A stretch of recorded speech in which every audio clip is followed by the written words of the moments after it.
Iya.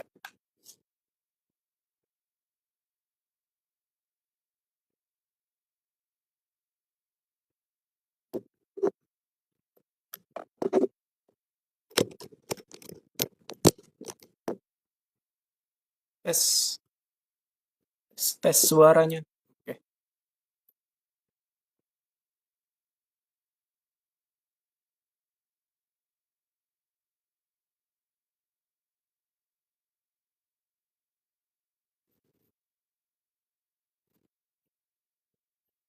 Halo, halo.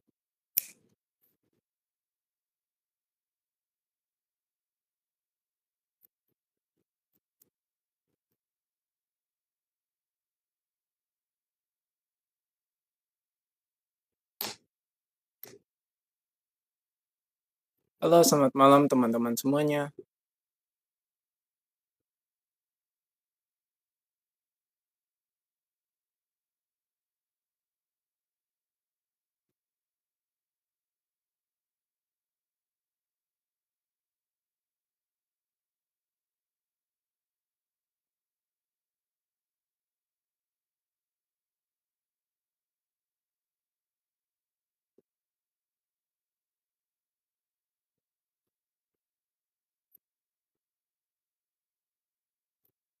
Oke, kita mulai ya teman-teman semuanya.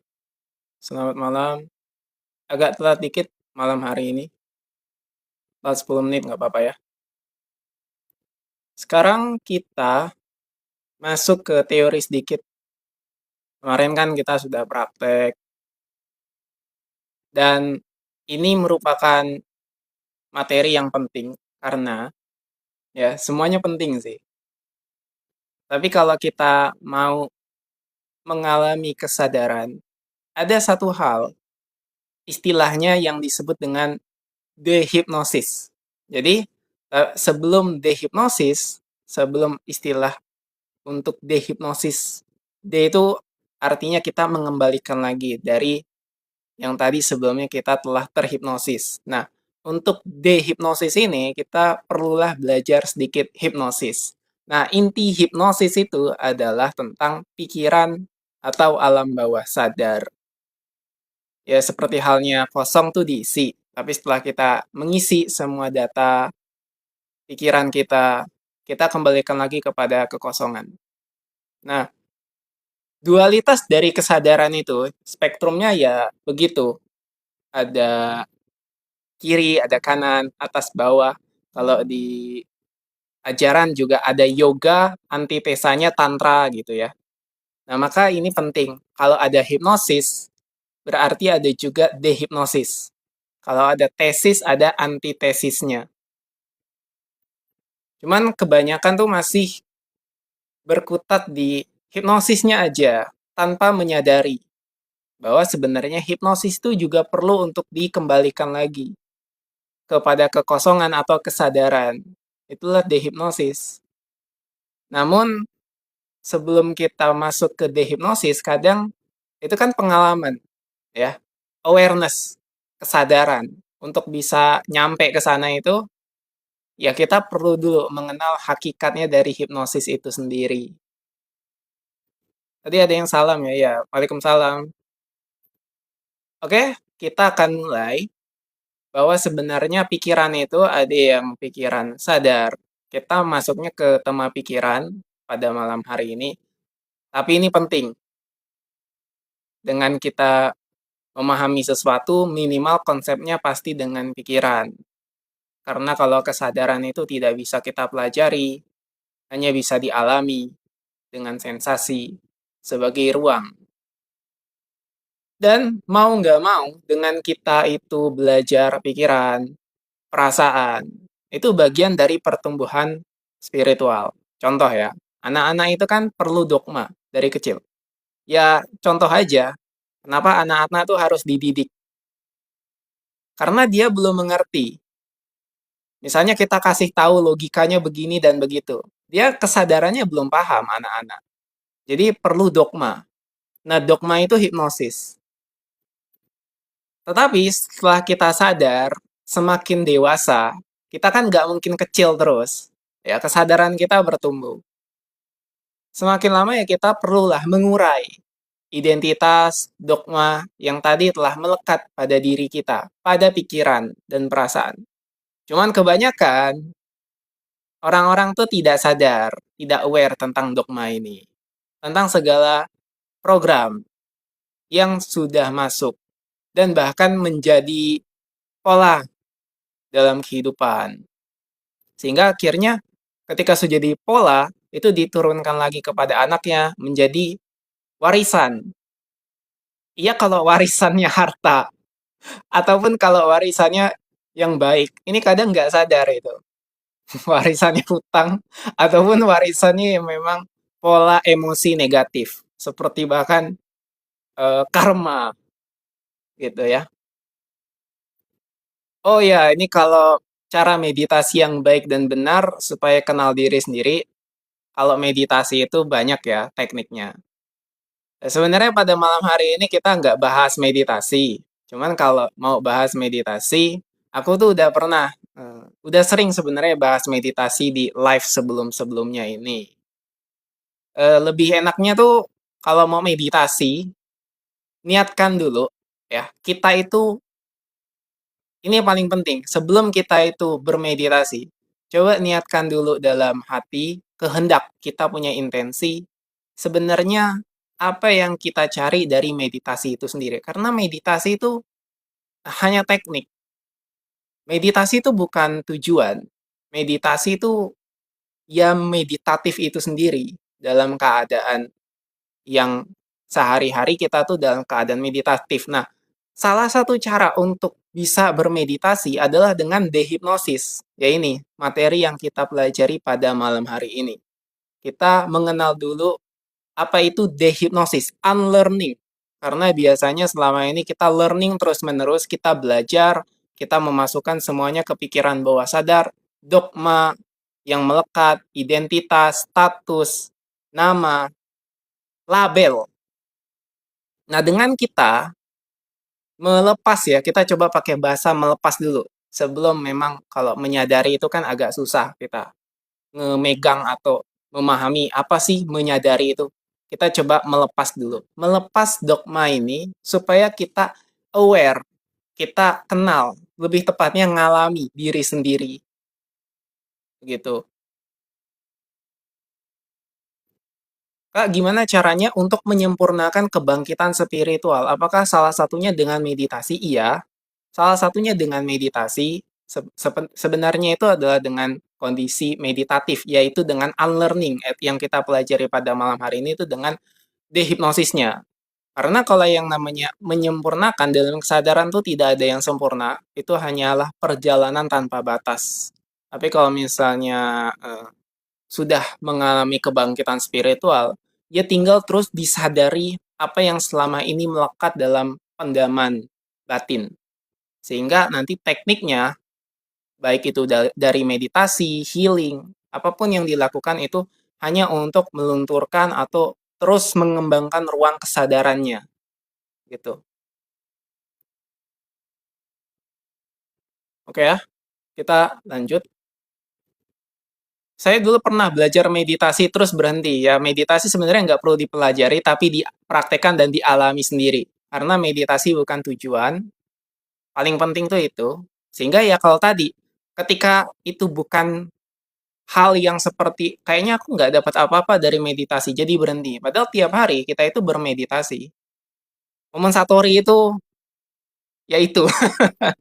Momen Satori itu ya, aku kadang sampai juga, ya itu, gimana ya ngejelasinnya ya? Eh, karena emang nggak bisa jelasin Satori itu. Dia sebenarnya kita ngalami ruang jeda kesadarannya itu.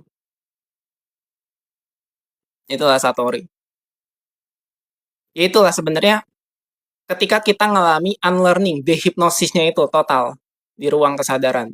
Nah, makanya penting pada malam hari ini kita belajar untuk dehipnosis. Oke ya? Karena selama ini mungkin perbedaan pikiran bawah sadar dan alam bawah sadar sama saja penyebutannya.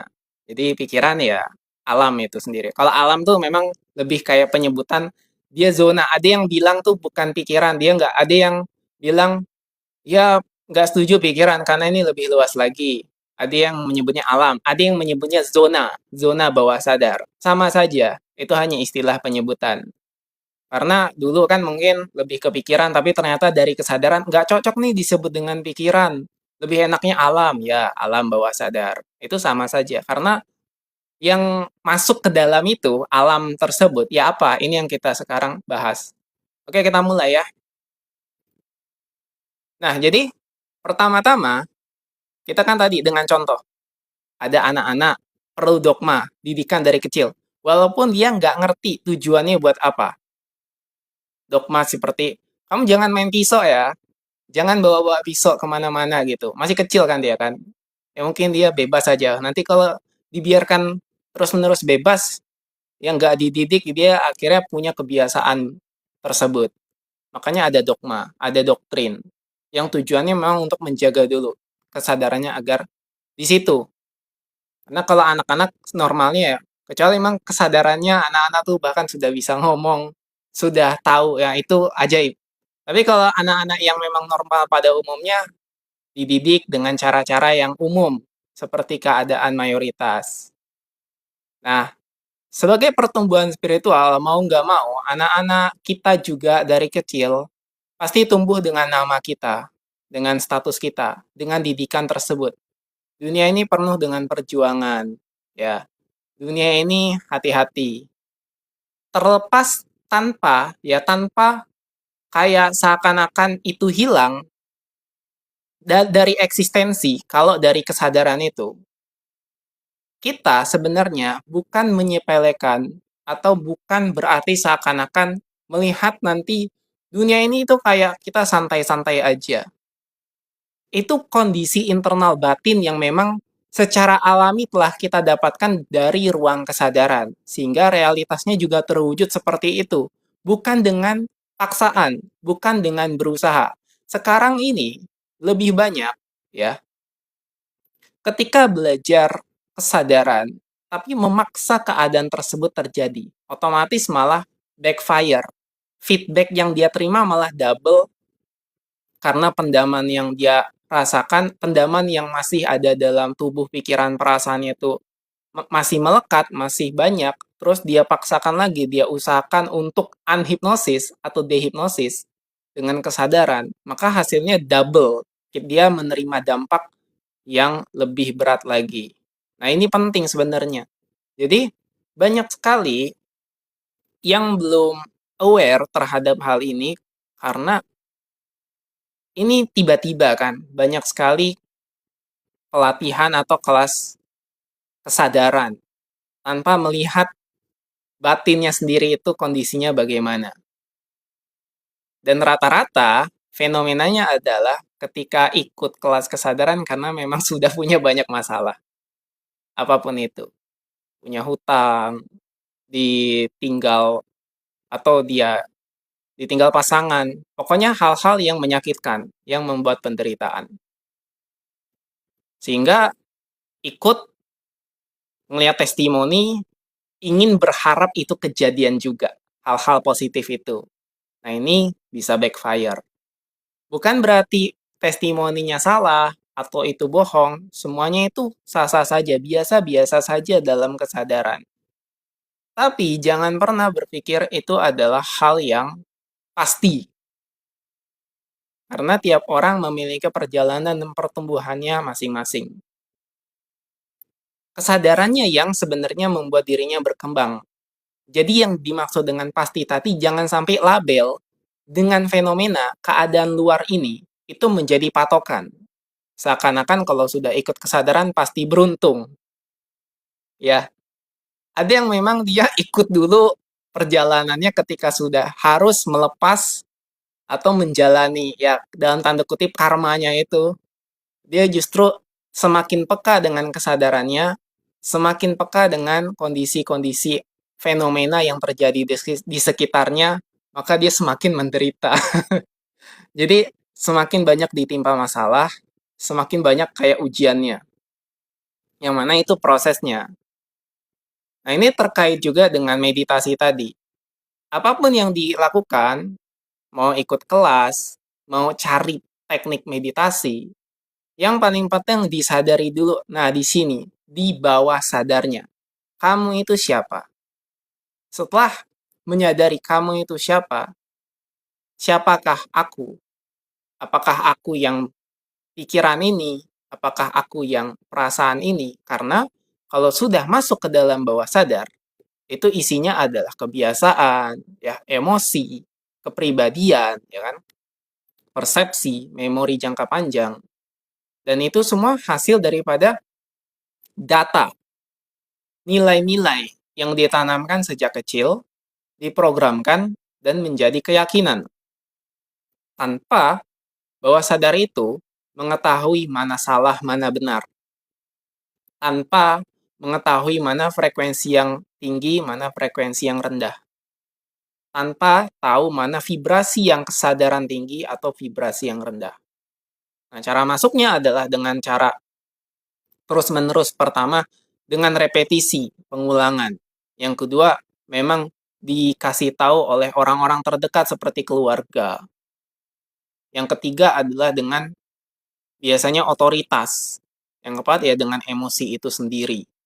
Nah, oke ya, berarti dan yang kelima ya dengan hipnosis. Nah, yang alaminya dengan pengulangan. Bayangkan ketika kalian itu ya dari kecil dididik terus-terusan diulang-ulang informasinya. Itu akan menjadi sebuah keyakinan dalam bawah sadarnya kalian. Ditambah lagi, itu dikasih tahu dari orang tua, orang yang kalian sayangi, lalu ataupun yang memang sekaligus jadi figur otoritas. Nah, masalahnya nanti seiring berjalannya waktu, kan orang tua tidak lagi jadi figur otoritas, bisa jadi nanti ada guru, ya, ada misalnya ya gus-gus gitu ya. Atau ya itu yang akhirnya tuh kalau kita lihat di fenomena masyarakat kita kan, misalnya tokoh agama, tokoh yang memang dianggap sebagai figur otoritas, itu memberikan informasi, memberikan wejangan, memberikan pengetahuan informasi itu yang sebenarnya kalau kita lihat ya secara objektif dulu. Apakah itu lebih kepada kesadaran atau hanya sebatas dogma? Ya, kalau misalnya kita lihat itu dogma, nah berarti kita sekarang belajarnya di kesadaran untuk mengurai dogma tersebut. Karena sebelum jadi sebuah keyakinan yang salah dan terus menjadi pola dalam hidup, dan tanpa disadari pola itu terus menggerus kesadarannya, membuat vibrasi, frekuensi beingnya menjadi lebih rendah lagi. Dan sebenarnya itu yang terjadi. Jadi kalau misalnya ada kesadaran, titik kesadaran dirinya tuh yang mau mendapatkan pencerahan, tapi terjebak dan terhalang dogmanya atau pendaman. Umumnya kita sebutnya kalau dogma, identitas, label, itu ya disebut dengan pendaman. Jadilah pendaman itu semua. Oke ya, berarti kan kita tahu nih sekarang, pendaman itu ada dalam bawah sadar. Nah, karena kita sudah belajar hipnosis, sudah tahu bagaimana mekanisme perjalanan dari informasi masuk ke bawah sadar, barulah sekarang kita ngomong tentang dehipnosisnya, prakteknya, entah itu meditasi. Jadi meditasi itu tujuannya adalah untuk apa ya, mengembalikan kita dalam keadaan kosong. Dan itu yang sebenarnya sulit kalau tidak dipraktekkan secara total. Masalahnya paradoksnya begini, ketika kita meditasi, kan muncul terus pikiran dan perasaannya. Kadang bosen, kadang capek, kadang ribet, ruwet. Bahkan ada yang sampai ketika dia merem aja, muncul di kepalanya tuh setan. Jadi berhenti meditasinya. Itu saking banyaknya dogma. Saking tidak bisa bebas dan terbelenggu terpenjara oleh pikirannya sendiri. Oleh karena itu, sadari dulu. Yang tadi, yang sadar ini, yang berpikir, yang merasakan ini. Tekniknya itu dari kesadaran dan meditasi adalah dengan menyadari aku bukan yang berpikir, aku bukan pikiran. Aku bukan keyakinan. Aku bukan emosi. Mirroring bisa dikatakan meditasi, iya, salah satunya. Dan lebih lengkap, sebagai katarsis, yang lebih melihat ruang uni tubuh. Dan itu salah satu meditasi. Nah, ketika kita sekarang menyadari bahwa hipnosis ini, dengan kita berterima kasih telah belajar hipnosis, barulah kita bisa masuk ke fase dehipnosisnya. Kadang, yang jadi masalah adalah ketika misalnya sudah belajar hipnosis, sudah belajar hipnoterapi, dan ingin nyebrang kepada kesadaran, tapi itu tidak mau melepas hipnosisnya itu sendiri. Kadang banyak juga praktisi hipnosis yang tidak mau melepas ilmu hipnosisnya. Ini kita lepas juga. Kita sadari, kita urai juga. Hipnosisnya jadi nggak ada. Yang ada hanya kesadaran. Nah, begitu. Sehingga ketika kita sudah alami, tadi itu sebenarnya bukan soal teori. Siapa aku bukan pikiran, aku bukan perasaan. Tapi itu memang harus dialami. Pengalaman itu. Oh, aku bukan yang berpikir, aku bukan aku bukan pikiran ini. Karena aku pribadi memang sudah mengalami keterjebakan itu. Aku seperti yang berpikir, aku yang seakan-akan pikiran itu. Itu karena melekat. Aku perasaan itu, emosi. Padahal bukan. Jadi sehingga butuh waktu juga bagi aku menyadari itu semua. Walaupun dengan berbagai teknik dan praktek. Jadi ya akhirnya aku bisa, sekarang berbagi pengalaman tentang bagaimana untuk mendehipnosis itu semua. Otomatis ya efeknya enak kan sekarang dengan proses dehipnosis, unlearning sebenarnya. Ya kalau kita mau ngomong tentang dualitas kosong sama dengan isi, ya setelah diisi kita kembali lagi sadari ruang kosongnya. Ya kita kosong lagi.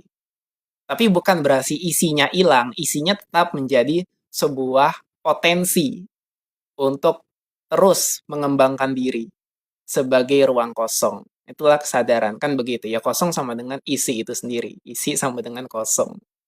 Dan enaknya zaman sekarang dengan sains kita sudah bisa melihat bahwa ternyata benar ya 99,9999% semesta ini isinya adalah ruang kosong. Apa sih maksudnya ruang kosong itu? Jadi yang 0,00001-nya tuh materi atau wujud bentuk yang selama ini kita rasakan sebagai spektrum atau nuansanya dari kesadaran itu. Sisanya kosong itu yang seperti kalau dari sainsnya ya, sainsnya itu ada dark matter, ada dark energy, ada apalagi God particle, apapun itu yang sebenarnya masih belum kita ketahui. Wujudnya hanya energi pure, energi murni, yang belum berbentuk, hanya menjadi sebuah kemungkinan, posibilitas, dan potensi. Nah, kan gitu. Artinya adalah segala sesuatu adalah kekosongan itu sendiri. Dan kosong itu sama dengan isi. Sehingga, baik pikiran, baik perasaan, itu kan berarti ada kekosongannya. Nah, tapi kenapa kita hanya fokus kepada itunya aja, thoughts-nya, pikirannya aja, yang kita anggap ini tuh ada wujudnya. Sementara kita tidak kembali ke latarnya, kepada kesadarannya, kepada kesejatiannya. Nah, selama masih belum menyadari itu, akan sulit untuk kembali kepada batin. Itulah proses untuk dehipnosis, unlearning. Unlearning itu bukan berarti kita akhirnya tidak belajar, terus melepas belajarnya itu. Unlearning itu adalah benar-benar proses ilmunya masih ada, informasinya masih ada, dan justru malah kita lebih punya sudut pandang dari kesadaran yang lebih luas terhadap apa yang telah kita pelajari. Ya contoh seperti ini, aku bisa ngomong begini kan karena telah belajar. Kalau nggak belajar ngangong-ngangong aja, mau ngomong apa? Tapi bukan berarti ketika sudah belajar kan hilang kan, ilmunya kan nggak hilang nih tetap. Tapi tetap bisa di-harness, tetap bisa disadari bahwa ya ini kita bisa diskusikan, kita bisa bicarakan, bincang-bincang tentang kesadaran, dan akhirnya kita alami. Oke ya, eh ini kan banyak yang bergabung tadi tuh. Kayaknya di atas-atas tuh ada pertanyaan. Aku tuh belum sempat jawabnya tadi apa ya. Apakah untuk mencapai pencerahan harus mengalami kepahitan dulu? Kalau kita lihat dari kesadaran, gini ya, yang mengalami kepahitan itu siapa? Kenapa harus mengalami kepahitan itu? Siapa yang mengalami kepahitan itu? Ya intinya adalah kalau dari kesadaran, penderitaan, dan pencerahan itu nggak ada. Itu hanya nuansanya. Sehingga semuanya, segala sesuatu itu hanya gerakan dari kesadaran itu sendiri. Nah, spektrumnya akhirnya kita sadari saja, baik itu penderitaan maupun pencerahannya. Sehingga kalau menderita, ya coba sadari secara total penderitaannya. Sehingga ya seperti itulah pertumbuhan spiritual sebenarnya. Ketika kita bisa sadar sekarang saat ini sedang menderita dan mengalami kebangkitan dari pertumbuhan dari proses spiritualnya, ya bisa jadi tercerahkan. Karena ya nggak pasti juga tiba-tiba tercerahkan ya orang kita nggak tahu mungkin sudah menanam dharma sebelumnya dan tanpa perlu mengalami kepahitan ya tiba-tiba tercerahkan bahkan mungkin sejak lahir sudah mengalami pencerahan nggak tahu juga. Karena kita di sini ya dengan kesadaran itu kalau paling finishnya adalah ya kesadaran yang ingin mengalami semua nuansa, semua pengalaman kesadaran itu sendiri. Selesai langsung. Nggak ada lagi yang bisa diomongin. Ya udah di situ selesai. Ketika kalau endingnya di situ. Tapi ya terlepas dari yang telah dijelaskan atau memang telah disebutkan itu kan, prosesnya, nuansanya, ukuran dari parameter spektrum ini kan sangat-sangat luas tanpa batas juga. Maka kita ngomong tuh di area itu yang sebenarnya nggak akan pernah habis.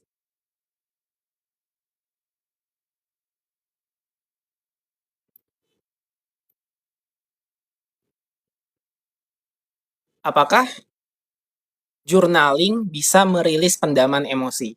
Oke, ya. Journaling ini penting. Ketika minimal kita sudah melewati fase depresi atau melewati fase minimal di netral.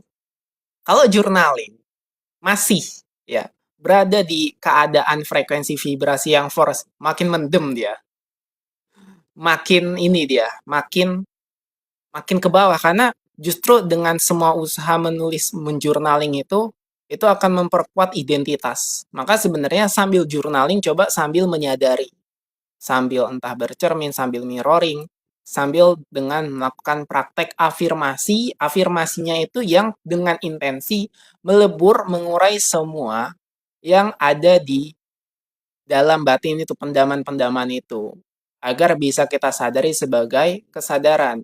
Jadi caranya adalah dengan kita menyadari kesadaran bahwa itu bukan lagi kamu. Misalnya namanya kan Kak Nala Afiah nih.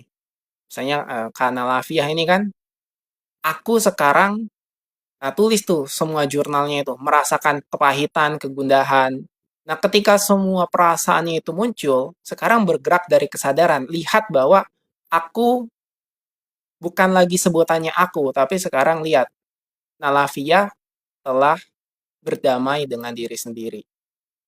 Nah ini, tapi ini gimana ya penjelasannya kalau belum di situ, belum mengalami, itu agak agak sulit. Makanya coba disadari dulu setiap sensasi yang muncul.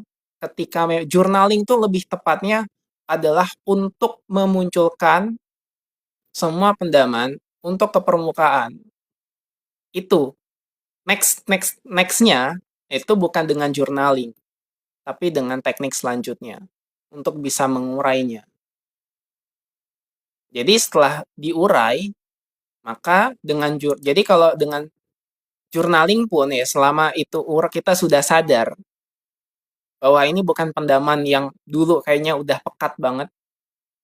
Jadi kita sudah sadar kayak seakan-akan udah ringan nih, udah enjoy nih, baru journaling. Nah itu baru ngikis pelan-pelan. Tapi kalau berat, itu nggak bisa dengan journaling. Agak susah itu. Meditasi itu apa aja, Kak? Banyak ya meditasi itu. Intinya gini lah, bukan fokus ke teknik sih. Jangan fokus ke teknik, tapi fokus ke kondisi saat ini. Ketika fokus ke saat ini, presence, being, kehadiran yang saat ini, yang hadir, yang abadi ini, itu sudah termasuk salah satu meditasi atau kondisi meditatif. Setelah kita terbiasa untuk dari menyadari kondisi present saat ini, barulah teknik yang nafas, menyadari nafas, lalu dengan macam-macam lah ya. Kalau kita ngomong teknik ini banyak sebenarnya. Ada yang dengan meditasi apa menggerakkan, menggetarkan tubuh gitu. Ada yang ketika kita sedang bergairah tuh, kita coba gerakan tubuh gitu dengan emosi itu. Atau dengan menari, dengan berputar-putar, banyak sebenarnya itu. Jadi semakin kupelajari tentang teknik, bukan poinnya tuh di teknik.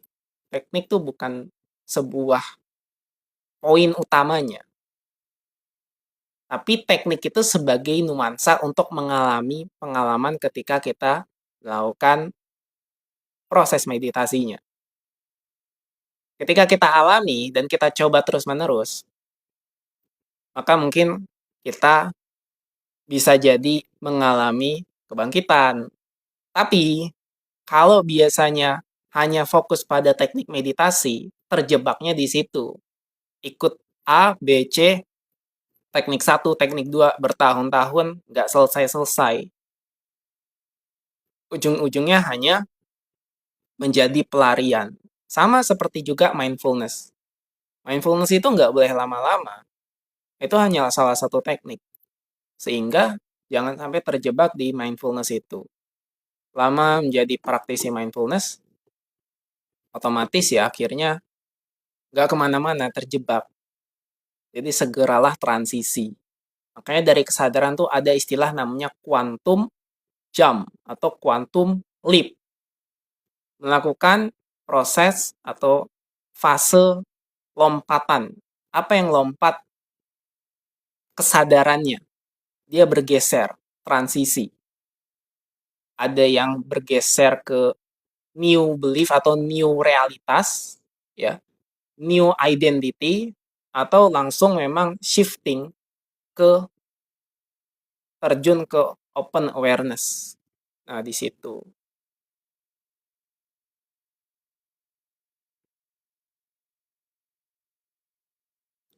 Kak, pendaman sejak kecil bisa benar-benar hilang, Kak. Ya kalau kita ngomongin hilang, ya bisa. Tapi, nah, kita ngomongin dulu ya soal kesadarannya, dari kesadaran. Jadi untuk menjawab pertanyaan Kak Putri ini, pendaman kan? Ini bisa dijawab dari dua sisi. Kalau dari sisi pengembangan diri, ya, tentang proses healing, penyembuhan diri, terapi, apakah pendamannya bisa dihilangkan? Bisa.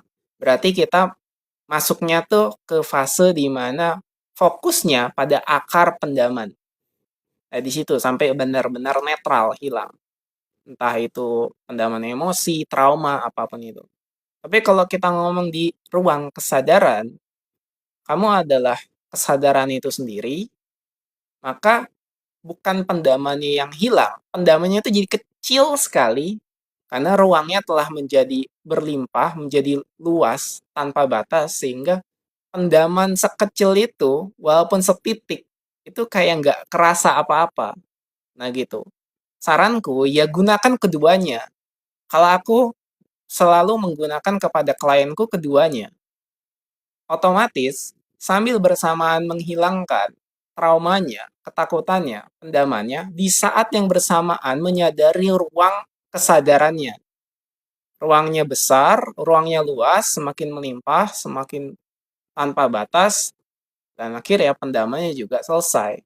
Nanti tinggal dia rasakan sendiri, oh ternyata pendamannya hilang, atau nggak apa-apa pendamannya masih ada pun, tapi aku kan sudah keberlimpahan itu sendiri, aku sudah kesadaran tanpa batas itu sendiri.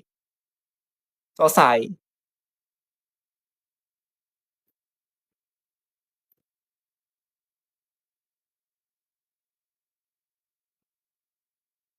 Oh, nggak harus teknik duduk diam hening. Duduk diam hening itu salah satu tekniknya juga. Nah, kalau misalnya kakak mau menggunakan teknik itu, silahkan. Boleh-boleh saja, yang paling senyamannya aja. Nah, tapi nanti ketika sudah terbiasa duduk diam hening, coba sadari siapa yang diam, siapa yang hening. Menari bersama luka ya, Kak. Ya, kalau misalnya sudah berdamai dan ingin menari bersama lukanya bisa ya, silakan. Tapi kalau misalnya masih terlalu sesak untuk dirasakan, sakit sekali, ya coba untuk ya pelan-pelan mengclearing semua pendaman batin itu. Karena nggak ada satu cara atau satu teknik atau misalnya satu metode yang benar-benar mutlak. Setiap orang benar-benar unik, berbeda. Yang kita sadari adalah bagaimana cara kultivasi, berproses. Seperti halnya bunga itu kan berbeda-beda, kita tuh ya bunga itu sendiri yang berbeda-beda. Mekarnya itu punya waktu, punya kondisi, punya konteks yang sangat berbeda satu sama lain. Tapi ada dogma, seakan-akan dunia ini harus seragam, harus sama. Nah, ini masalahnya. Ini yang membuat orang tuh masuk ke zona kekhawatiran, ketakutan. Dia udah begini kok aku belum. Ah, teman-temanku udah pada nikah ya. Oh, yang ini, yang itu. Nah, gitu. Oh, dia udah pada sukses. Dan itu dijadikan sebuah normalisasi. Sehingga akhirnya muncullah banyak sekali mode survive, mode ketakutan, khawatir, dianggap ini sebagai keyakinan yang benar, mutlak, jadilah realitas yang kita kenal dengan realitas tiga dimensi, 3D. Bukannya menyadari bahwa sebenarnya realitas 3D untuk kita sadari bersama, untuk kita kembangkan, untuk keselarasan, tapi malah meyakini bahwa itu adalah kenyataan. Sehingga yang terjadi adalah dengan realitas 3D itu banyak sekali konflik dan masalah di mana-mana. Kayak seakan-akan kejahatan di mana-mana. Padahal itu ya eksistensi dari kesadaran itu sendiri, sebuah gerakan dari frekuensi vibrasi yang memang berada di zona rendah yang bawah. Nah, selama kita apa ya, membuka potensi dan memberikan atensi kita ke sana, ya kita akan mendapatkan hal yang serupa. Dan ini makanya penting untuk disadari. Banyak yang tidak sadar bahwa kita, makanya kalau misalnya mendapatkan berita atau di sosial media, kan banyak tuh orang langsung ngejudge kan, menghakimi dengan penghakiman. Kalau ada keburukan dan lain sebagainya. Itu dia membuka ruang kesadarannya untuk masuk ke zona itu dengan penghakiman. Apapun lah ya yang terjadi itu. Padahal ya tinggal disadari saja sampai kondisi kita benar-benar netral. Nah, bagaimana keadaannya ya kalau kita sudah memiliki banyak pendaman yang harusnya kita selesai dengan diri sendiri, tapi dipaparkan dengan semua berita informasi yang tidak enak tadi. Tambah ruwet, tambah runyam kan. Layar dalam kita belum selesai, ditambah layar luar lagi. Muncul lagi kekhawatiran, muncul lagi semua hal-hal yang tidak enak, ketakutan. Dan itu kan jadinya banyak orang nih sekarang kan, apalagi generasi muda. Generasi setelahku namanya kan apa ya, generasi Z ya. Kalau aku bukan generasi Z lagi nih, aku makanya aku nggak relate kadang dengan yang generasi Z itu. Tapi ya aku tetap memahami kekhawatirannya. Kadang aku memang ya banyak juga dari yang anak-anak muda atau kan generasi-generasi Z. Ketika aku berbincang-bincang, walaupun dengan teori kesadaran aku mampu untuk mengenali, mengalaminya, tetapi ada sebuah potensi dari diri mereka yang kadang secara frekuensi itu memang lebih terlihat apa ya, susah. Karena mereka tuh lebih dapat gitu feel esensi ketika hidup di zaman ini. Nah, ketika hidup zaman ini tantangannya yang mereka sendiri yang merasakan bagaimana stresnya, depresinya gitu.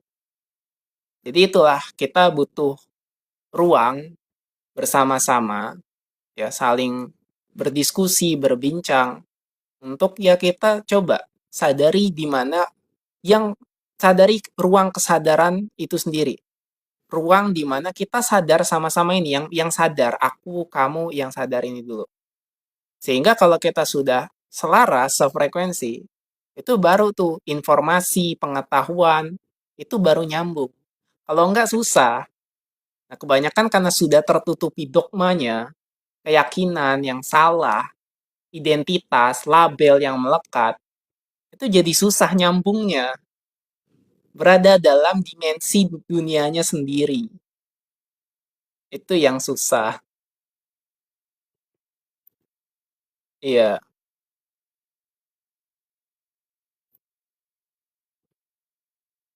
Untuk menghilangkan dari berbagai macam fobia bisa juga ya, bisa. Dengan terapi bisa, dengan menyadari ruang kesadaran juga bisa. Fobia itu sama. Intinya kita jadi punya pendaman, punya rasa takut terhadap subjek atau objek tertentu, itu jadi fobia. Dengan healing, dengan terapi, akar pendamannya itu bisa diselesaikan, dinetralisir, atau dengan menyadari kita sebagai ruang kesadaran sehingga fobianya tidak lagi masalah. Atau gabungkan saja keduanya, bisa untuk dihilangkan fobia itu. Cara menyadari ruang kesadaran yang luas, kalau misalnya mau menyadari, kalau mau benar-benar praktek langsung ya, itu aku kan punya kelas yang berbayar, namanya Open Awareness. Nah, tapi kelas berbayar ini kan cukup tinggi ya harganya. Jadi gini, coba aku mau kasih dulu sebuah gambaran bahwa di luar sana kan ada banyak kelas kesadaran. Tapi gimana? Aku nih kan misalnya agak susah lah, misalnya tentang keuangan kayaknya aku masih mau yang gratis aja. Fine, nggak ada masalah. Jadi dengan fasilitas ini aku juga live ini kan dengan gratisan itu aku siap bersedia membantu. Bahkan aku juga menyediakan kelas di Super Prof namanya. Itu sekali pertemuan gratis. Ya, tapi harus daftar dari Super Prof. Nah, tapi aku nggak ngomong kelas dulu. Sekarang gini, ada yang namanya materi dari tanpa pintu. Tapi itu kan juga berbayar biasanya. Nah, ada satu sekarang e-book yang bagus. E-book ini tuh untuk menyadari bahwa kamu itu adalah kesadaran itu sendiri. Ruang kesadaran itu sendiri. Namanya itu adalah lautan keberlimpahan.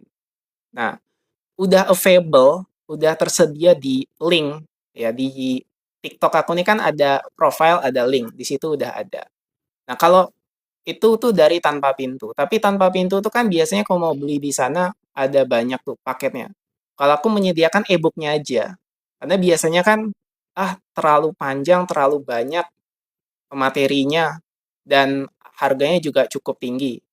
Nah, aku sediakan e-booknya aja, sudah murah. Terus dalam e-book itu pertama bisa menyadari pelan-pelan kita ruang kesadaran sambil praktek, sambil menyelam minum air. Enak pokoknya. Nah, yang kedua misalnya nggak mau beli dulu, nggak mau pesan klik dulu, ya coba aja lihat dari babnya. Dari babnya tuh coba kamu sadari pelan-pelan, dari situ tuh bisa mendapatkan kesadaran deh. Oh, ternyata yang dibahas di e-book ini begini. Tanpa perlu baca, biasanya kalau sudah selaras dengan kesadaran itu, baca babnya aja udah paham biasanya. Ya tanpa perlu beli e-booknya. Jadi ya silakan, sebenarnya menyadari ruang kesadaran tuh butuh praktek. Ada sebuah kesadaran yang ini, di mana kamu masuk dan tenggelam, dan nanti menyadari bahwa bukan kamu yang masuk dan tenggelam, bukan si yang masuk dan tenggelamnya ini, tapi yang berada di latarnya itulah ruang kesadarannya. Itu yang asik itu, itu yang tadi disebut dengan momen satori. Tapi itu adalah pengalaman. Pengalaman tuh nggak bisa kuungkapkan. Sebenarnya nggak ada penjelasannya. Hanya bisa dialami dan disadari. Dan itu butuh praktek.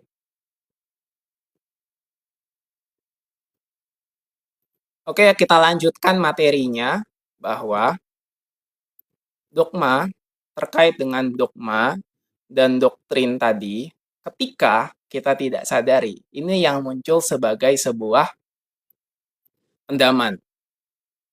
Karena banyak sekali sebagai contoh, di luar sana orang-orang yang meyakini dirinya adalah namanya, identitasnya, keyakinannya. Setelah kita tahu bahwa kita bukan nama kita, ya, bukan berarti kita bukan nama kita terus kita hilang nama. Jadi mudah-mudahan yang di sini hadir sudah terbiasa dengan kesadaran, jadi sudah paham apa yang kusebutkan tidak lagi bergerak dengan pikiran yang random itu. Yang memang acak banget pikirannya, wah berarti ini yang disebut nih ngaco nih. Itu kan pikiran saja, pikiran tuh begitu dia. Apalagi yang misalnya yang ngeyel itu kan. Tadi yang dia terus-terusan diberikan informasi, ya itu nggak salah dari kesadarannya.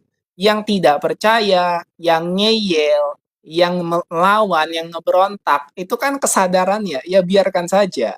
Makanya jangan pernah kita, kalau sudah belajar kesadaran, itu kita marah sama orang-orang yang memang kesadarannya tuh belum menyentuh ruang ini. Jadi ya kita biarkan saja.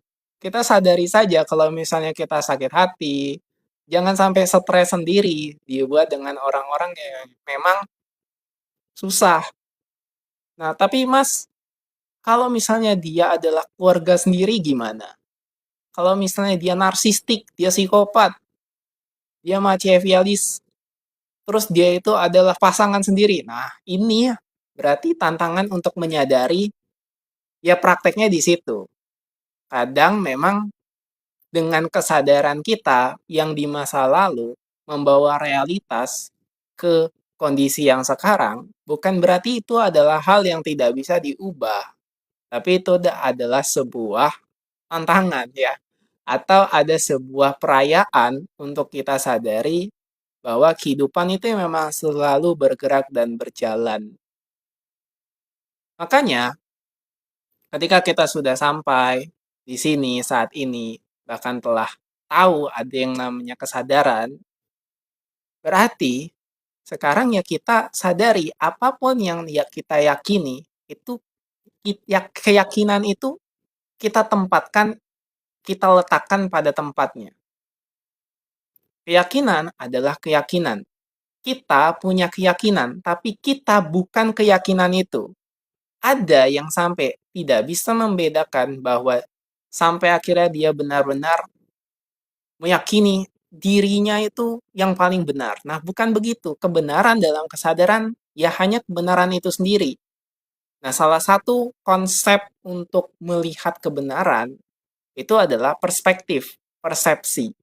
Nah, persepsi ini bukan sebuah kebenaran mutlak, tapi adalah satu cara untuk melihat kebenaran.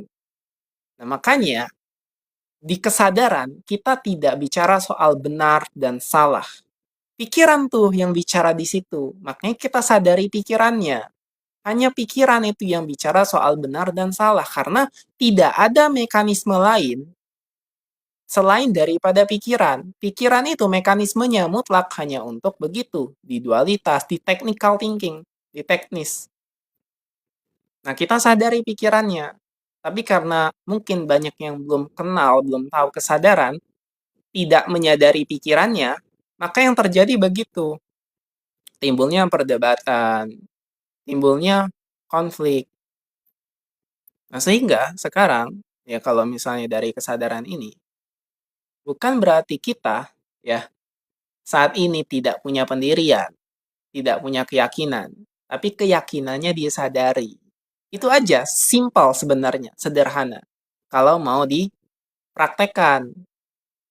Tapi ya tadi, ketika tidak sadar dan tidak mau dipraktekkan, ujung-ujungnya semua informasi ini dari kesadaran pun nanti akan masuk lagi ke dalam zona dogma dan doktrin. Nah, ini yang bahaya. Oke ya.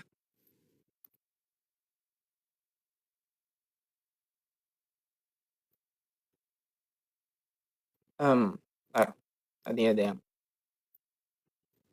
cowokku mau nyerah sama hidup, udah lelah, tidak dihargai sama keluarga dia, bingung mau iyain atau support. Oke, oke ya, kita sama-sama coba ini jawab.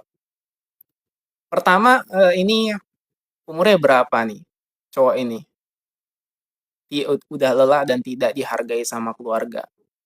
Nah, ini sudah pasti berada dalam kondisi di mana dia menyerahkan. Ya, kita coba kalau kamu sebagai pasangannya, ya sebenarnya nggak perlu bingung mau support atau enggak tuh. Yang penting sadari saja. Eh, semua ketakutanmu, semua kegelisahanmu itu sadari. Karena kamu kan peduli sama dia nih. Peduli bahwa dia ini punya kondisinya sendiri. Bukan berarti bahwa kamu jadi apatis, bukan berarti kamu nggak peduli nanti. Enggak. Setelah kamu menyadari itu semua, kamu jadi lebih netral, kamu jadi justru akan lebih memberikan ruang pada kesadaranmu dan kesadarannya. Nah, ini penting sebenarnya. Karena ini adalah hal yang memang butuh waktu dan butuh proses untuk dipraktekkan, dari perjalanan kesadaran ini, nggak bisa hanya menjawab dari satu segmen begini saja. Karena ini adalah fase, adalah sebuah jawaban yang harus terus dijelaskan berdasarkan dengan konteks, situasi, dan kondisinya. Paling penting dari aku berarti, kalau sampai mau nyerah sama hidup kan ada indikasi kan mau apa ya, mau suicide kan kalau kalau sampai begitu kondisinya. Nah, coba katakan sama dia ini dalam hidup itu semua tuh eksistensinya terjadi. Nah, eksistensi itu tidak ada yang namanya sia-sia. Semua itu ada sumbernya, ada jawabannya.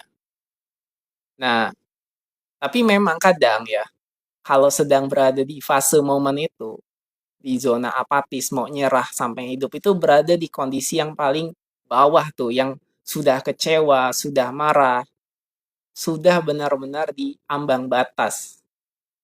Sehingga yang terjadi mungkin nggak mau dengerin orang lain. Makanya kalau dari kesadaran, memang tugas daripada yang menyampaikan itu ya hanya menyampaikan. Sisanya adalah kesadarannya sendiri. Kesadarannya nanti mendapatkan inspirasi, dapat intuisi, dapat pencerahan.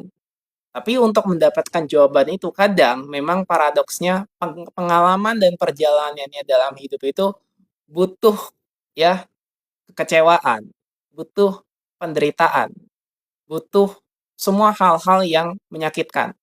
Dan ingat, berarti kalau sudah tahu ada penderitaan, eksistensi daripada hal-hal yang menyakitkan, sadari kita bukan semua itu.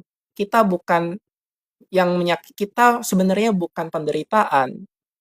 Sadari itu. Kita bukan pikiran, bukan perasaan. Perasaan dan pikirannya ada, tapi kita bukan semua itu. Jadi tidak melekat. Kadang yang paling susah dalam hidup itu ketika saking melekatnya pikiran dan perasaan itu. Jadi seakan-akan dirinya yang menderita. Coba sadari siapa yang menderita. Nah, cuman ini susah kan? Sadari siapa yang menderita. Kok jelas-jelas sadari siapa sih? Kan aku yang menderita. Kan aku yang sakit. Nah, itu kan dari situ masih melekat dan melekatnya kuat. Sebenarnya ya, ya penderitaan ya penderitaan, tapi kamu bukan yang menderita itu. Nah, untuk menjawab kamu yang bukan menderita itu, ya pertama jawab dulu, penderitaan itu bukan kamu gitu. Baru nanti mundur lagi, kamu bukan yang menderita, mundur lagi penderitaan itu nggak ada.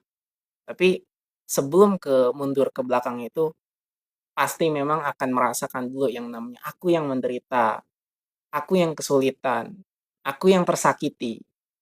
Makanya prosesnya tuh disadari. Atau ya, dinetralisir, dilepaskan perasaan pendaman yang menyakitkan itu. Karena ini cukup relate kalau misalnya aku tuh ya secara personal, secara pribadi itu sudah ngalami yang namanya depresi. Sudah pernah itu. Apapun lah ya. Depresi, mau suicide itu udah pernah itu tahun-tahun yang sebelumnya itu tuh sudah. Jadi ya begitulah. Beruntungnya awaken, kalau enggak gimana? Dengan teknik ini, semua bisa untuk menyembuhkan penyakit. Penyakitnya apa nih? Jadi gini dulu, coba ya. Oke, coba sadari bahwa kamu bergerak melalui tubuh. kamu hidup dengan tubuh, tapi kamu bukan tubuh. Kalau misalnya ini urusannya penyakit fisik, coba sadari itu dulu. Kamu memang bergerak melalui tubuh, kamu hidup dengan tubuh, tapi kamu bukan tubuh. Selama ini mungkin kamu mengira kamu adalah tubuh. Karena tubuh tuh memang gerbang utama untuk merasakan setiap sensasi, rasa sakitnya, nyerinya. Tapi, ketika kamu sudah bergerak dalam kesadaran, biasanya seiring berjalannya waktu, kesadaran itu sendiri yang akan memproses, mengolah tubuh. Karena kamu sekarang sadar kamu bukan tubuh, kamu yang melampaui tubuh. Maka rasa sakit itu bukan kamu, atau sakit itu ya bukan kamu, karena tubuh juga bukan kamu. Ya, jadi ini penting. Memang kata-kata tuh gimana ya menggambarkan sebuah kalimat atau narasi dari kesadaran ini. Oh, kamu bukan tubuh gitu ya. Tubuh bukan kamu gitu. Gimana sih gitu kan. Tapi memang begitu. Ya tubuh adalah bagianmu. Karena kalau mau kita belajar dari kesadaran, itu mau total, holistik. Ya totalitas saja di kesadaran. Memang bergerak melalui tubuh, hidup dengan tubuh, tapi kamu tuh aku yang sadar, itu bukan tubuh. Jadi dari kesadaran bisa mengamati objek tubuhnya sebagai subjek. Maka dari situ coba rasakan setiap sensasi apapun yang terjadi dalam tubuh. Apakah rasa sakitnya? Nanti itu akan terproses dengan sendirinya. Kadang memang ini ya, ini tergantung lagi terlepas daripada kepercayaan. Dan sebenarnya ini sudah banyak dirasakan oleh banyak praktisi kesadaran atau yang tercerahkan, di mana tubuh bukan dirinya. Dirinya melampaui tubuh. Maka kalau misalnya kayak Lester Levinson itu, yang sudah didiagnosis komplikasi, bahkan dadanya tuh di bagian sini, itu sampai bolong, sudah membusuk, yang divonis 40 hari meninggal itu. Tapi semenjak dia mengalami pencerahan, yang dia harusnya umur 40 itu meninggal. Tapi akhirnya bisa hidup sampai, kalau nggak salah tuh sampai umur 80 lebih. Setelah dia mengalami pencerahan, akhirnya dia itu ya terus berpraktek dan akhirnya bertemu menemukan sebuah metode kesadaran namanya Sedona Method. Nah, yang didiagnosis komplikasi itu, yang entah ginjal, paru-paru, jantung itu, oleh dokter medis itu, dia umur 40 tuh sudah dinyatakan 3 bulan dari sebelumnya tuh meninggal, tapi dapat pencerahan. Tapi itu jangan jadi patokan. Wah, kalau aku tercerahkan, itu pikiran lagi nanti. Intinya adalah sadari saja keadaan tubuh. Sadari bahwa kita bukan tubuh, kita yang melampaui tubuh. Emang ini terdengarnya klise, kan emang aku yang ngerasain sakit, sakitnya tuh nyata. Ya iya, karena selama ini yakin kamu adalah tubuh. Karena selama ini yakin bahwa penyakitnya ada berat, ada ringan. Kalau yang ringan ya ringan, tapi yang berat seakan-akan tuh kayak kiamat. Seakan-akan penyakit berat itu adalah penyakit yang pasti mematikan. Penyakit yang pasti bahwa inilah penderitaan sesungguhnya, penyakit berat. Coba ini yang tantangannya untuk dinetralisir. Mau penyakit berat, itu coba netralisir sampai biasa saja. Aku dulu sakit, kecil tuh sakit-sakitan. Aku ngerasain itu bahwa sampai disuntik bolak-balik rumah sakit itu. Nah itu. Jadi kalau ngomongin penyakit ya aku punya pengalaman ya karena dari kecil tuh juga aku sering sesak, sering sakit dada itu, bolak-balik rumah sakit. Tapi ya terus-terusan ya sekarang sebenarnya bukan soal penyakitnya. Sakit mungkin ada, tapi setelah disadari sakitannya itu biasa saja, gitu loh kurang lebihnya.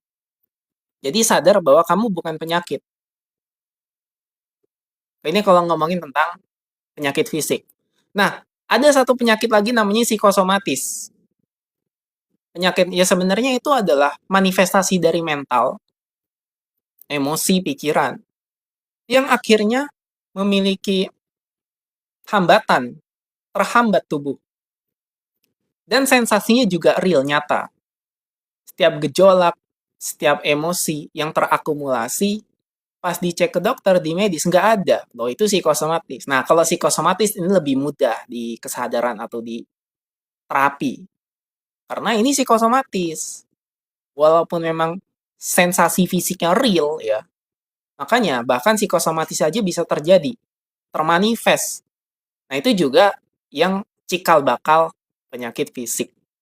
Karena kalau dari kesadaran mau fisik psikosomatis itu ya sama-sama butuh diselaraskan dari ruang kesadaran. Selesai.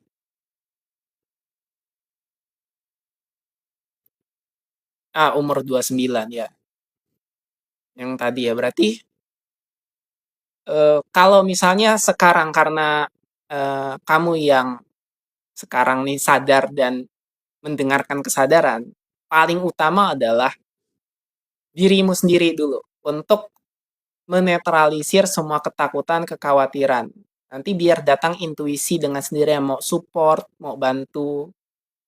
Nah, nanti dengan kesadaranmu juga akan membantu kesadaran pasanganmu.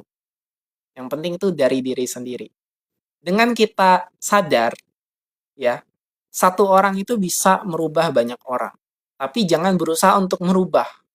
Kalau kita berusaha untuk merubah, itu hambatan lagi. Ada pendaman lagi dari diri kita. Coba kita sekarang netralisir, kita sadari saja, tanpa bahwa itu adalah usaha yang benar-benar harus kita lakukan. Nggak ada keharusan. Yang ada hanya kesadaran. Sehingga setelah kita sadar, kita netral, kita damai, otomatis nanti kita akan mempengaruhi orang lain, nanti mempengaruhi keluarganya. Nah, begitu. Itulah yang saat ini bisa kita lakukan dengan pelan-pelan, dengan kesadaran yang berproses. Satu orang bisa seperti rantai yang mengubah banyak dan seterusnya. Siap ya? Oh, sakit fisik dan mental ya. Sebenarnya sama. Jawabannya seperti yang tadi aku katakan terkait dengan sakit fisik dan mental, bahwa kita bukan fisik dan kita bukan mental. Ya, mental dan fisiknya ada, tapi kita, aku, kamu itu bukan fisik, bukan mental. Sadari saja. Makanya penting sebenarnya tentang kesadaran ini, kata-katanya tuh diksi itu tidak ada yang benar-benar bisa merepresentasikan kesadaran. Diksi hanya sekedar diksi.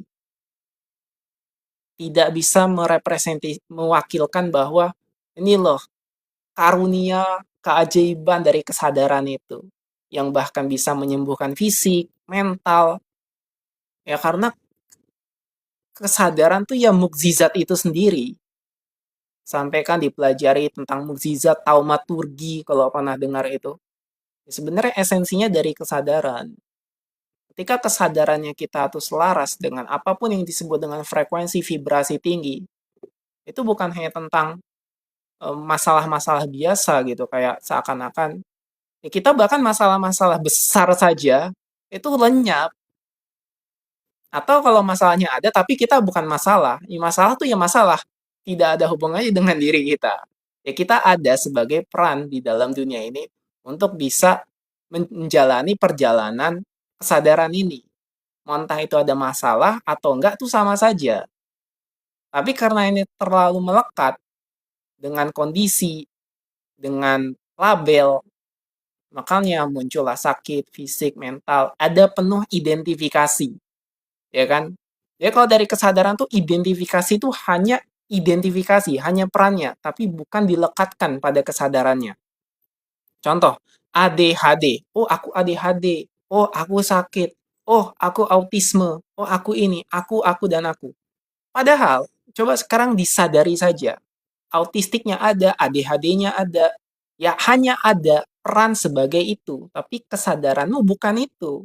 Jadi ya sekarang tinggal sadari saja. Kira-kira bisa dipahami nggak? Ya, itu di luar kendali sebagai pasangan. Yang penting sadari saja kita, diri sendiri ini.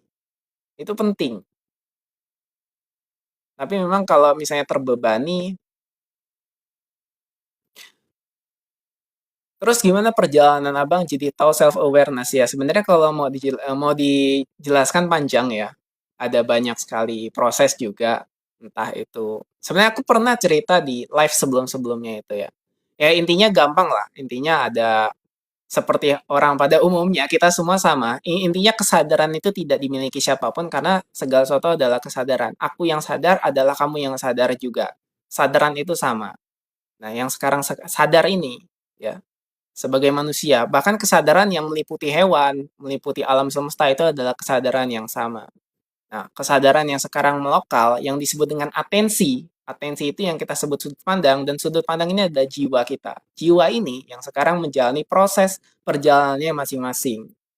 Oke ya, ketika perjalanan masing-masing ini sudah mengalami proses state of being-nya itu, dari pikiran, perasaan, tubuh, kesadarannya ini pelan-pelan ya akan terus berkembang.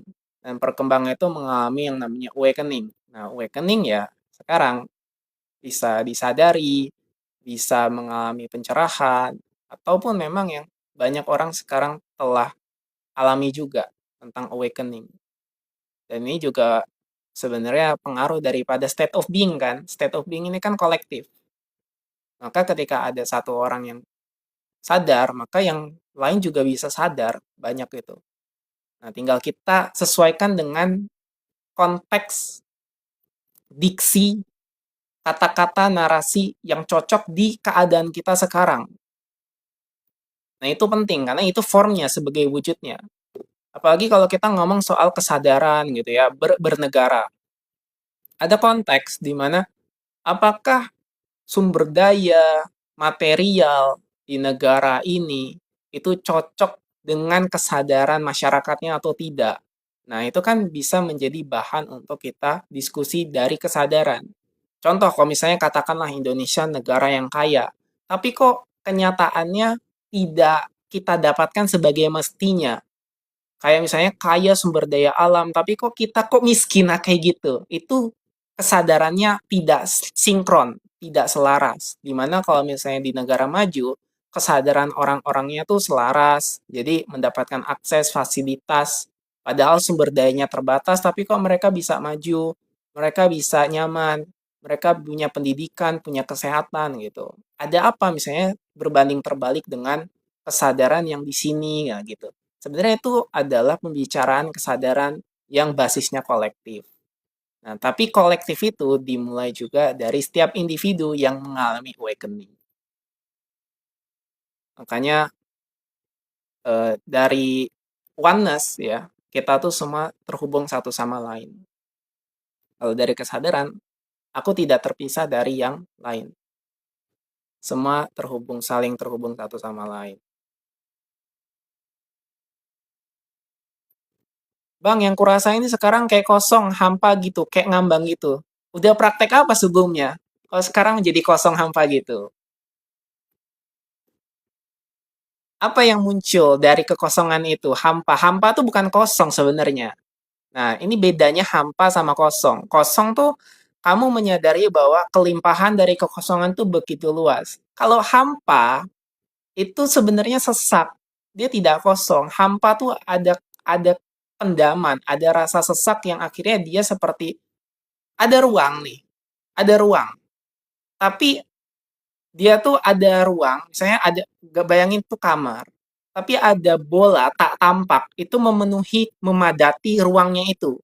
Itulah hampa, merasa sesak, tapi kosong. Jadi kekosongan yang diterselubungi oleh ruang padat, kepadatan yang sebenarnya dia meluas sampai ruang kosong kamu tuh seakan-akan terpenuhi oleh kehampaan itu. Jadinya ngambang, jadinya nggak enak, nggak nyaman gitu. Nah, sekarang coba praktekkan saja Kak Putri Widya itu praktek Sedona Method itu ketika sedang merasakan kehampaan itu, bisakah izinkan saja bisakah untuk melepas perasaan itu? Maukah untuk melepas perasaan itu? Mau kapan? Gitu.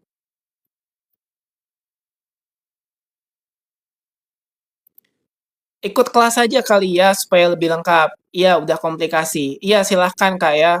Kak Yeni, kalau ada kelas-kelas kesadaran di kota terdekatnya ikuti saja. Itu lebih afdol, lebih nyaman.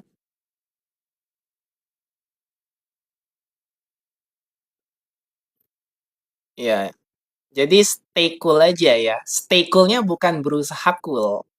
Stoiknya tuh bukan berusaha, karena ekspresi gerak dari kesadaran tuh yang natural, yang alami. Kalau memang bawaan arketipnya stoik karena memang sudah berdamai dengan diri sendiri, ya stoik ya karena dia memang naturalnya stoik, fine. Tapi kalau misalnya karena bawaan apa ya dari pendamannya itu hanya usaha untuk menjadi stoik atau jadi stay cool ini, nah ini yang sebenarnya perlu disadari.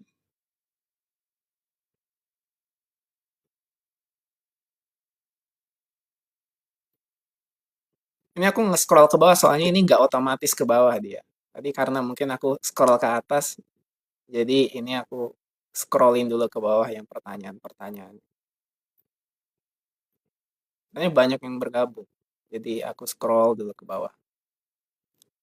Oke ya, jadi begitu. Sehingga, oh ya tadi termasuk di bawah sadar itu fungsi-fungsi tubuh yang berjalan otomatis. Fungsi-fungsi tubuh. Sehingga ketika pendaman itu banyak, apa yang terjadi pada fungsi-fungsi tubuh? Terhambat tidak? Ada sebuah gangguan tidak? Jadi penyakit enggak? Nah ini lihat di subconscious kan tulisannya. Selain daripada kebiasaan, emosi, kepribadian, persepsi, memori jangka panjang, keyakinan, dan ada fungsi-fungsi tubuh yang berjalan otomatis. Nah, fungsi-fungsi tubuh itu dipengaruhi oleh bawah sadar. Kalau bawah sadarnya dipenuhi dengan pendaman, apa yang terjadi? Maka fungsi-fungsi tubuhnya juga bisa mengalami hambatan. Makanya itulah teori dari 80% atau 90% penyakit dari pikiran, yaitu tanpa sadar. Jadi, disinilah perannya pikiran. Dan apalagi bawah sadar itu, makanya tulisannya di sini 88%. Karena bawah sadar itu mempengaruhi aspek semua ruang lingkup kehidupan kita sebanyak 88%. Kalau programnya, dogmanya itu terlalu melekat menjadi label dalam keadaan hidupnya kita itu, maka otomatis 88% itu yang menjadi pola hidup. Ya kalau polanya adalah pola positif, pola kebaikan, nggak masalah. Kalau tanpa sadar itu adalah pola keburukan, pola penyakit, itu yang menjadi masalah. Cara latih kekuatan sugesti unconscious itu seperti apa? Susah. Jadi, kalau misalnya mau melatih kekuatan sugesti, itu tadi kita ntar ini biar nggak ke bawah. Kan latih kekuatan sugesti. Sugesti itu hanya bisa masuk ketika menembus critical factor. Ya. Jadi dari conscious mind, conscious itu pikiran sadar, dia masuk hanya ke pikiran bawah sadar. Nggak susah. Jadi kalau sudah terbiasa meditasi, sudah terbiasa menghubungkan diri dengan bawah sadar atau dengan ruang kesadaran di dalam diri kita, itu lebih mudah untuk memasukkan sugesti. Sugesti itu apa? Program, suggest, saran. Saran yang akhirnya menjadi program. Program yang bisa diterima oleh bawah sadarnya kita. Nah, bawah sadar kita ini punya mekanisme yang nggak tertulis di sini namanya ego. Ego itu critical factor, gerbang. Gerbang yang memang dia itu menghambat dulu apakah informasi itu relevan atau tidak. Semakin banyak ego kita, semakin banyak informasi yang sudah masuk dalam pikiran bawah sadar, biasanya informasi baru itu akan sulit untuk menembus critical factor. Dia akan dihambat dulu. Makanya di sini tanda panahnya tuh dia mental. Tuh, sugesti yang non hipnosis mental dia. Tuh. Nah, kalau sugesti hipnosis masuk dulu, langsung masuk untuk menembus gerbang critical factor. Jadi kalau segala sesuatu itu butuh disadari dulu, disadari. Nah, barulah seketika telah sadar, telah masuk kita ke gelombang yang tenang, gelombang alfa, gelombang theta, masuklah dia, baik itu program, sugesti, ke bawah sadar dengan afirmasi dan sugesti yang positif.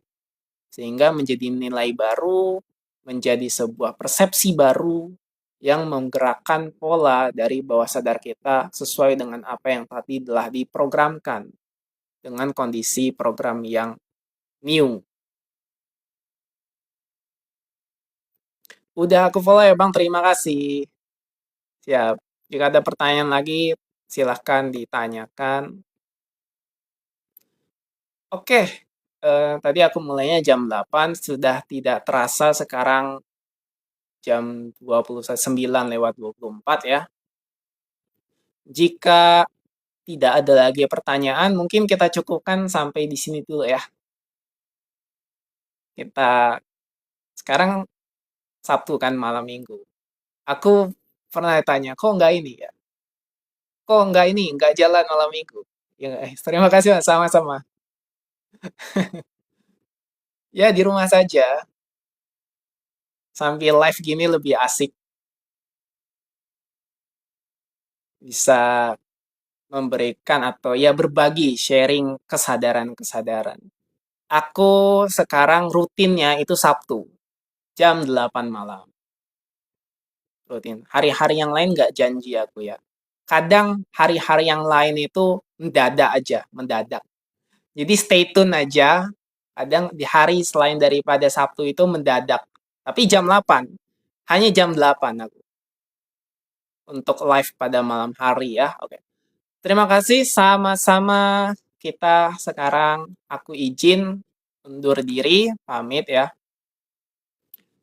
Ya, oke, thank you juga. You're welcome. God bless you too. Aku tutup ya. Izin aku undur diri pamit. Terima kasih buat yang telah hadir pada malam hari ini. Semoga kita selalu mendapatkan update kesadaran dan kesadaran kita selalu berkembang, selalu mendapatkan intuisi dari kesadaran, ketuhanan, atau apapun yang kita sebut dengan infinite being. Apapun itu yang kamu sebut sebagai Tuhan. Dan sebenarnya ingat bahwa kesadaran atau ketuhanan itu adalah kita sendiri, kita adalah kesadaran yang meliputi segala sesuatu yang sekarang menjadi atensi yang melokal yang kita sebut dengan percikan ruh itu tadi. Oke ya, sampai jumpa di kesadaran-kesadaran berikutnya. See you later dan bye-bye. Tutup.